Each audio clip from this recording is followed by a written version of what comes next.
Palakkad VK. Sreekandan എം.പിക്ക് വേണ്ടി ചുവരെഴുത്ത് Olavakkode railway കോളനിയിലാണ് ചുവരെഴുത്ത് പ്രത്യക്ഷപ്പെട്ടത്. പാലക്കാട് നിന്ന് ടി നന്ദഗോപാൽ വിവരങ്ങൾ നൽകാൻ ചേരുകയാണ്. നന്ദു, തൃശൂരിൽ കോൺഗ്രസിന് വേണ്ടിയിട്ട്, അതായത് പ്രതാപൻ എം.പിക്ക് വേണ്ടിയിട്ട് ചുവരെഴുത്ത് നമ്മൾ കണ്ടതാണ്. അതിന് പിന്നാലെ ഇപ്പോൾ പാലക്കാടും ഒരു കോൺഗ്രസ് സ്ഥാനാർത്ഥിക്കായിട്ട് ചുവരെഴുത്ത് പ്രത്യക്ഷപ്പെട്ടിരിക്കുന്നു. എവിടെയാണ് ചുവരെഴുത്ത് കണ്ടത്?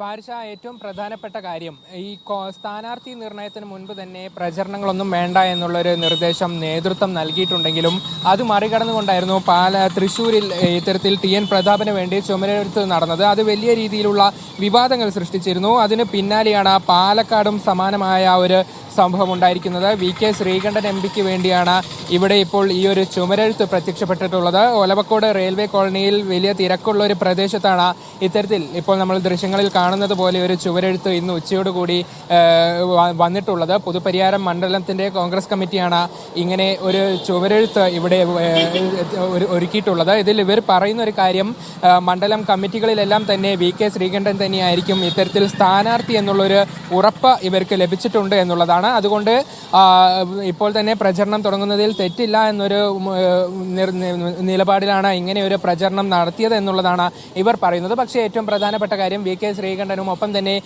ജില്ലാ കോൺഗ്രസ് നേതൃത്വവും ഈ കാര്യം പൂർണ്ണമായും തള്ളിയിട്ടുണ്ട്. പ്രത്യേകിച്ചും സംസ്ഥാന നേതൃത്വത്തിന്റെ ഒരു നിർദ്ദേശമെല്ലാം തന്നെ തള്ളിക്കൊണ്ട് ഇങ്ങനെ ഒരു പ്രചരണം നടത്തുന്നത് തെറ്റാണെന്നുള്ളൊരു വിലയിരുത്തലിൽ തന്നെയാണ് ജില്ലാ കോൺഗ്രസ് കമ്മിറ്റിയും ഒപ്പം തന്നെ വി.കെ. ശ്രീകണ്ഠൻ എം.പിയും ഉള്ളത്. അതുകൊണ്ട് വരും മണിക്കൂറുകളിൽ ഈ ഒരു ചുവരെഴുത്ത് താൽക്കാലികമായി മായ്ക്കാനുള്ള ഒരു സാധ്യതയാണ് ഇപ്പോഴുള്ളത്. ഏതായാലും നേരത്തെ തന്നെ തങ്ങൾക്ക് ഈ ഒരു ഉറപ്പ് കിട്ടിയത് കൊണ്ടാണ് ഇങ്ങനെ ഒരു പ്രചരണം അല്ലെങ്കിൽ ഈ ഒരു ചുവരെഴുത്ത് നടത്താനുള്ള ഒരു തീരുമാനം ഉണ്ടായത് എന്നുള്ളതാണ് പ്രവർത്തകർ പറയുന്നത്. തൃശ്ശൂർ ജില്ലയ്ക്ക് സമാനമായി സ്ഥാനാർത്ഥി നിർണയത്തിന് മുൻപ് പ്രവർത്തകർ തന്നെ ആരായിരിക്കും പാലക്കാടും സ്ഥാനാർത്ഥി എന്നുള്ളൊരു കാര്യം തീരുമാനിക്കുന്ന നിലയിലാണ് ഇങ്ങനെ ഒരു ചുവരെഴുത്ത് ഇപ്പോൾ ഇവിടെ പ്രത്യക്ഷപ്പെട്ടിട്ടുള്ളത്.